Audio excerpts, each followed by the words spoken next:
نحمده ونصلي على رسوله الكريم اما بعد فاعوذ بالله من الشیطان الرجیم بسم اللہ الرحمن الرحیم۔ اللہ پاک کا جتنا بھی شکر ادا کیا جائے اتنا کم ہے کہ اللہ پاک نے ہم سب کو مسلمان پیدا کیا اور بچپن اور ماں کی گود میں ہی اللہ پاک نے ہم کو کلمہ طیبہ نصیب فرمایا۔ آج میں آپ کو ایک ایسا عمل بتا رہا ہوں، اگر ہم سارے یہ عمل کر لیں تو اللہ پاک فرماتے ہیں کہ میں شکر گزار بندوں میں تمہیں داخل فرما دوں گا۔ کچھ لوگ ایسے ہیں جو ناشکر ہیں دنیا میں، اور اللہ پاک نے قرآن عظیم میں فرمایا وَلَئِن شَكَرْتُمْ لَأَزِيدَنَّكُمْ، اگر تم میری نعمتوں کا شکر ادا کرو گے تو میں تمہارے اوپر کرم نوازیاں کروں گا، مہربانیاں فرماؤں گا۔ تو آج ایک عمل ایسا بتا رہا ہوں کہ اگر ہم کر لیں تو اللہ کے شکر گزار بندوں میں ہم شامل ہو جائیں گے۔ اللہ پاک نے اتنا کرم نوازی فرمائی، رحمت فرمائی، ہر قسم کی نعمت عطا فرمائی، تو مجھے اور آپ کو چاہیے کہ ہر آن اللہ پاک کا شکر ادا کریں، اتنا شکر ادا کریں، اتنا شکر ادا کریں کہ تمہارا دل مطمئن ہو جائے۔ ویسے تو ہم ساری زندگی سجدے میں پڑے رہیں، اللہ کی حمد و تعریف کرتے رہیں، توصیف بیان کرتے رہیں، اللہ کا شکر ادا نہیں ہو سکتا۔ لیکن حضور علیہ الصلوۃ والسلام نے ارشاد فرمایا کہ اگر صبح کو اٹھ کر تم یہ دعا پڑھ لو اللہم ما اصبح بی من نعمتہ او باحد من خلقک فمنک وحدک لا شریک لک فلک الحمد ولک الشکر، یہ دعا کو مشکل نہیں ہے، صبح کو اٹھ کر پڑھ لو صبح تو شام تک تم شکر گزار بندوں میں شامل ہو جاؤ گے۔ اگر شام کو پڑھ لو تو صبح تک شکر گزار بندوں میں شامل ہو جاؤ گے۔ یہ روایت بہقی فی شعب الایمان حدیث نمبر 4059 اور ابو داؤد میں 5073 نمبر حدیث ہے۔ فرمایا جو آدمی صبح کو پڑھ لے تو شام تک، شام کو پڑھ لے تو صبح تک، وہ آدمی شکر گزار بندوں میں شامل ہو جائے گا۔ ہمیں اللہ پاک کا ہر آن میں شکر ادا کرنا چاہیے۔ اس کا مطلب یہ ہے اللہ جو تو نے مجھ پر نعمتیں کی ہیں، سارے جہان کے لوگوں پر تیری نعمتیں ہیں، اس میں تیرا کوئی بھی شریک نہیں ہے، تو وحدہ لا شریک ذات ہے اور ساری کائنات کو پالنے والا ہے۔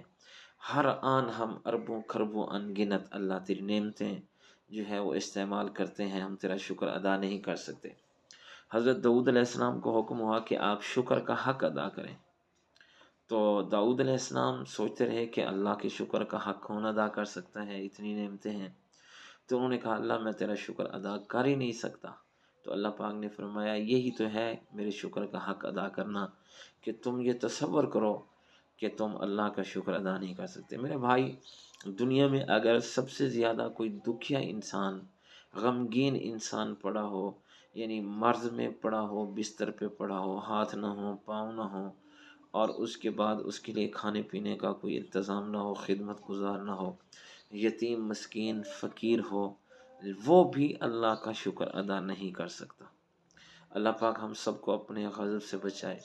حضور صلی اللہ علیہ وسلم کی پوری زندگی آپ کی زبان اور عمل سے سراپا جو ہے وہ شکر نظر آتا ہے، کہ ساری رات امام الانبیاء مصلی پہ کھڑے رہتے تھے اور پاؤں پہ ورم آ جاتے تھے۔ اما عائشہ صدیقہ طیبہ طاہرہ نے پوچھا کہ یا رسول اللہ صلی اللہ علیہ وسلم اتنی عبادت؟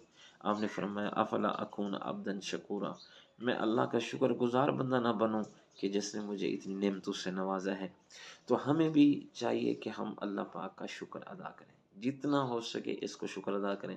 یہ جو دعا میں نے آپ کو بتائی ہے، اگر ہم صبح پڑھ لیں تو شام تک، شام کو پڑھ لیں تو صبح تک، اللہ پاک کے شکر گزار بندوں میں شامل ہو جائیں گے۔ اگر آپ چاہتے ہیں کہ اللہ سبحانہ و تعالیٰ کی انعامات کا، اللہ کے فضل کا، اللہ کے کرم کا ہمارے اوپر جو ہے بارش شروع ہو جائے تو اللہ پاک کا شکر ادا کریں، اور عبادت میں جو ہے وہ شوق پیدا کریں، عبادت میں رغبت پیدا کریں، ہر وقت اللہ کو راضی کرنے کی فکر کریں، کوئی بھی نیکی کا کام اپنے ہاتھ سے نہ جانے دیں، چاہے وہ آپ کی نظر میں چھوٹا ہو یا بڑا ہو۔ نیکیوں کا جو ٹائم ہے اور لمحہ ہے، یا نیکیوں کا چانس ہے، موقع ہے، اس کو کبھی ضائع نہ ہونے جائیں۔ کچھ بھی آپ کو لگانا پڑے، نیکیوں کو ضائع مت کریں۔ اس لیے حدیث پاک میں آتا ہے یہ حدیث مسلم شریف کے اندر 2374 نمبر حدیث ہے کہ ایک مرتبہ حضور صلی اللہ علیہ وسلم تشریف فرما تھے صحابہ کرام کے درمیان میں، تو آپ صلی اللہ علیہ وسلم سے پوچھا من اصبح منکم اليوم صائما، کہ تم میں سے کون ہے جس نے آج کے دن روزہ رکھا ہو۔ یہ عام دن تھے، رمضان مبارک کے دن نہیں تھے، تو اس لیے آپ صلی اللہ علیہ وسلم نے پوچھا تم میں سے کون ہے جس نے آج روزہ رکھا ہو۔ تو قام ابو بکر، سیدنا ابو بکر صدیق رضی اللہ تعالیٰ کھڑے ہوئے، قال ابو بکر آنا، اللہ کے نبی میں نے آج روزہ بھی رکھا ہوا ہے۔ آپ صلی اللہ علیہ وسلم سے پوچھا فمن تبع منکم اليوم جنازہ، یہ بتاؤ کہ آج تم میں سے کس نے جنازہ پڑھا ہے کسی کا، مسلمان کا۔ قال ابو بکر آنا، تو ابو بکر صدیق رضی اللہ تعالی عنہ نے کھڑے ہو کر فرمایا یا رسول اللہ صلی اللہ علیہ وسلم، میں نے آج جنازہ بھی پڑھا ہے۔ اللہ کے نبی نے فرمایا من اطعم منکم اليوم مسکینا، تم میں سے آج کون ہے جس نے کسی مسکین کو بھی کھانا کھلایا ہو۔ قال ابو بکر آنا، اللہ کے نبی صلی اللہ علیہ وسلم کے اس سوال پر پھر بھی ابو بکر صدیق رضی اللہ تعالی عنہ نے فرمایا آنا، اللہ کے نبی میں نے آج مسکین کو بھی کھانا کھایا۔ تو اللہ کے نبی نے چوتھا سوال فرمایا من آدم منکم اليوم مریضا، تو میں سے کون ہے جس نے آج کسی مریض کی بھی عیادت کی ہو۔ تو ابو بکر صدیق نے کہا آنا۔ 4 سوال ہوئے ہیں اور چاروں کے جواب میں ابو بکر نے کہا آنا، یعنی تم میں روزے دار کون ہے، جنازہ کس نے پڑھا ہے، مسکین کو کھانا کس نے کھلایا ہے، اور مریض کی عیادت کس نے کی ہے، یہ 4 کام تم میں سے کس نے کیے ہیں۔ تو سیدنا ابو بکر صدیق رضی اللہ تعالی عنہ نے فرمایا انا یا رسول اللہ، اللہ کے نبی میں نے کیا ہے۔